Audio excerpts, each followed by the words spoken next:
जमीयत उम्मे इस्लाम के सरबराह मौलाना फजलुर रहमान ने कहा कि 2 सूबे बदअमनी का शिकार हैं, इंतखाबात का माहौल ही नहीं है।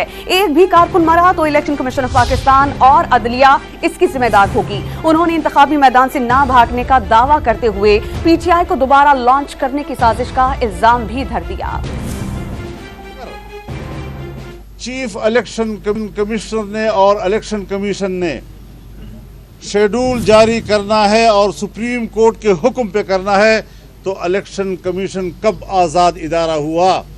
इस माहौल में जो इलेक्शन होगा उसके नताइज के बारे में क्या कहा जाएगा? इलेक्शन कमीशन का जो फैसला है उनके निशान पर पाबंदी लगाने का, वो पूरे मुल्क पर हावी है।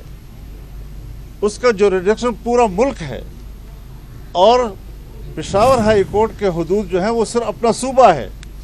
अब जो इस तरीके से पीटीआई के पार्टी का एक हिस्सा नज़र आते हैं, बराह रास्त न सही, बिलवास्ता सही, ख़ानदानी लिहाज से सही, उनसे हम क्या तवक्को रखें कि वो इस किस्म के फैसले किस बुनियाद पर कर रहे हैं?